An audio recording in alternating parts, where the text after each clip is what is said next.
জুৰিপাৰ যিটো জুৰি ৰিভাৰটো বহল কৰি মেঘালয়ৰ পৰা অহা পানীটো যাতে বাধাহীনভাৱে শিলসাগৰ বিললৈকে আমি লৈ যাব পাৰোঁ, আমি তাৰ কথাখিনিৰ কাৰণে আজি ইয়াতে আমি মূলত বহিছোঁ।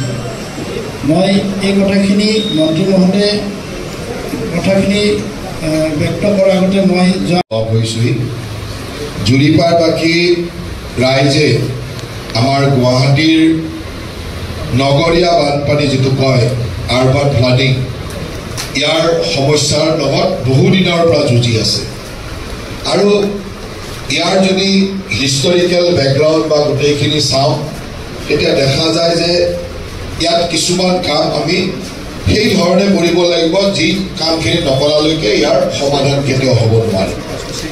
নিশ্চয়কৈ এটা সময় আছিল যে গুৱাহাটীত মেঘালয়ৰ বা শ্বিলং মেঘালয়ৰ পাহাৰৰ পৰা পানী কম পৰিমাণে নামিছিল, আজিতকৈ আজি যিমান নামে, এতিয়া তাত যথেষ্ট পৰিমাণে খনন ইমিডিয়েটলি এই জুৰিপাৰ অঞ্চলটোক ডুবাই পেলায়।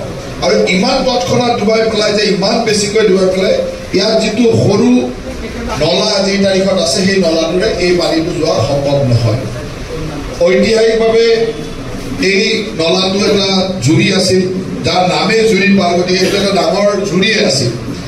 কিন্তু বিভিন্ন কাৰণত আমাৰ আনপ্লেন চিটি এখন গঢ়ি উঠাৰ কাৰণে কাৰো দোষ বুলি মই নকওঁ।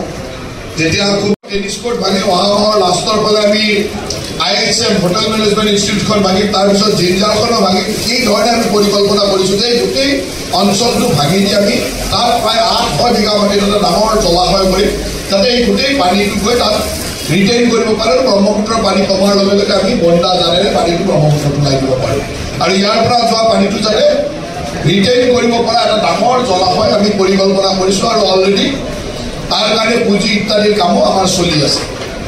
যি কৰিব লাগে সেইখিনি আমি কৰি দিম, কাৰণ সকলোৰে গেট ৱাল ইত্যাদি আছে। কিন্তু যিখিনি মাটি তেওঁলোকে এৰিব লাগিব, সেই মাটিখিনি আপোনালোকে এৰিব লাগিব। যদি আপোনালোকে সেই মাটিখিনি এৰিবলৈ প্ৰস্তুত থাকে বা আপোনালোকে সন্মতি প্ৰকাশ কৰে, আমি তেতিয়াহ'লে ইয়াত এটা 6 মিটাৰৰ ড্ৰেইন আৰু 5 মিটাৰ হৈ শিলাতলৈ পানীটো গুচি যাব পাৰে। আৰু এইটোৱে একমাত্ৰ উপায়। তাৰ মাজে মাজে আমি কিছুমান জেগা আছে য'ত চকৰ দৰে আছে, চাৰিআলিৰ দৰে আছে, তাত কিছুমান আমি চিল ট্ৰেপ বনাম। ড্ৰেইন কাম ড্ৰেইনত থাকিব। ছাৰ, মোৰ যিটো এক্সপিৰিয়েঞ্চ, মই 2012 চনৰ পৰা ইয়াতে আছোঁ। এতিয়া জুৰিপাৰ ইষ্ট আৰু জুৰিপাৰ ৱেষ্ট দুটা জেগা আছে। এইফালে মানুহখিনি ৱেষ্ট বুলি লিখে, আমি ইষ্ট বুলি কওঁ। ড্ৰেইনটো আছে ছাৰ ইষ্টৰ ফালে, কিন্তু আৰু ড্ৰেইনটো অৰিজিনেলটো ছাৰ সৰু আছিলে। এতিয়া ড্ৰেইনটো মানে এতিয়া পানীটো লোডটো বাঢ়িছে, আপুনি সেইখিনি কাৰেক্ট কথা কৈছে। কিন্তু ছাৰ ইউনিফৰ্মলি হ'লে মই ভাবোঁ ছাৰ, যদি ইউনিফৰ্মলি ড্ৰেইনটো ছাৰ ইষ্টৰ ফালেও ৱেষ্টৰ ফালে সমানেই কাটে, আপুনি যিটো কৈছে ছাৰ, তেতিয়া আমি অকণমান বেছি ভাল পাওঁ। তাত নেচাৰেল জাষ্টিছৰ ফালৰ পৰা কৈছোঁ। ৰাস্তাও থাকিব, ড্ৰেইনো হ'ব ছাৰ, কিন্তু মোৰ ঘৰৰ আগত ছাৰ এখন স্লেব আছে, গাড়ী ওলোৱা নহয়। সেই স্লেবখনো ছাৰ ভাঙা যাব পাৰে। তেতিয়া সেই আপুনিতো কৈছে বনাই দিম বুলি ছাৰ, সেইখিনিও আমি ঠিক আছে আনি লৈছোঁ। এতিয়া খালি ছাৰ মই মোৰ ফালৰ পৰা পাৰ্চনেল অপিনিয়ন ছাৰ, বাকীসকলেও ক'ব, মই ভাবোঁ যে গোটেই ৰাস্তাটো যে ড্ৰেইন কৰি দিয়ে ছাৰ, অকণমান সেইটো ছাইডো চাইডা কৰি চাওক ছাৰ।